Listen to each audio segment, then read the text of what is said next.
A workplace incident explanation letter can seriously affect your professional reputation, disciplinary record, or even your employment status, because if the situation is not explained clearly and professionally, it may lead to misunderstandings, formal warnings, suspension, loss of trust from management, or further workplace investigations.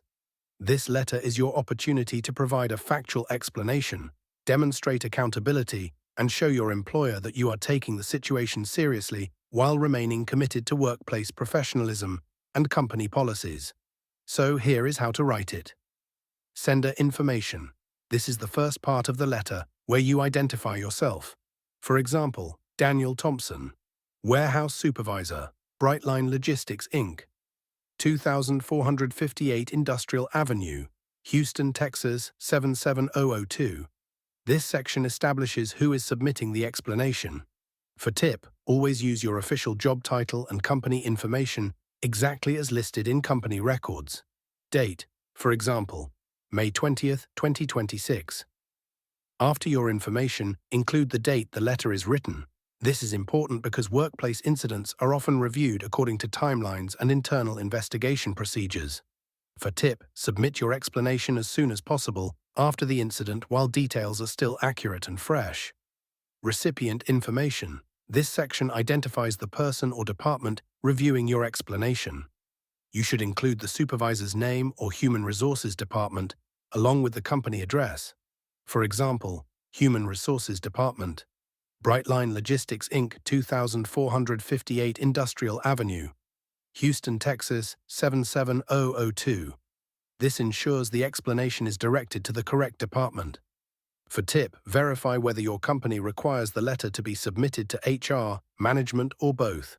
Subject line. The subject line clearly identifies the purpose of the letter. This helps management quickly reference the incident.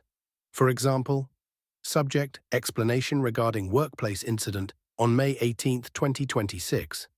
This immediately identifies the matter being discussed.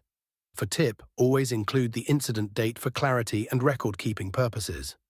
Salutation. This is your formal greeting. It keeps the letter respectful and professional. For example, Dear Human Resources Manager. For tip, if possible, address the specific supervisor or HR representative directly. Opening paragraph. In this paragraph, you formally introduce the incident being addressed. You should mention the date, time, and location of the incident. For example, I am writing to provide a formal explanation regarding the workplace incident that occurred on May 18, 2026, at approximately 2:30 p.m. in the warehouse loading area. This clearly establishes the purpose of the letter. For tip, be direct and professional from the beginning. Incident description. This section explains what happened. You should provide a factual description without exaggeration or emotional language. For example, the incident involved a temporary shipment delay caused by incorrect labeling on outgoing inventory. At the time, I was supervising the loading process and coordinating delivery schedules. The issue occurred because a revised shipment document was mistakenly placed in the wrong processing folder during a high-volume delivery period. This gives management a clear understanding of the situation.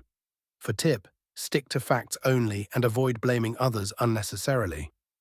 Consequences of the incident. Here, you briefly explain the result of the incident. For example, as a result of the incident, one scheduled delivery was delayed, which temporarily affected warehouse operations and customer scheduling. This explains the impact professionally. For tip, acknowledge the consequences honestly instead of minimizing them. Expression of regret. This section shows accountability and professionalism. For example, I would like to sincerely express my regret regarding this matter. The incident was not intentional, and I understand the importance of maintaining professionalism, workplace accuracy, and company procedures at all times. This demonstrates responsibility. For tip, remain professional and avoid sounding defensive. Corrective actions. Here you explain what steps you took after the incident. This is one of the most important parts because it shows responsibility and initiative. For example, following the incident, I immediately reported the issue to management, assisted in correcting the shipment documentation, and participated in a review of warehouse processing procedures to help prevent similar issues in the future. This demonstrates corrective action. For tip, always mention specific actions you personally took to address the problem. Commitment to improvement. This section reassures management moving forward. For example, I am committed to learning from this experience and ensuring that similar situations do not occur again in the future. I remain dedicated to fulfilling my responsibilities professionally and in accordance with company policies. This reinforces professionalism and accountability. For tip, show willingness to improve rather than simply apologizing.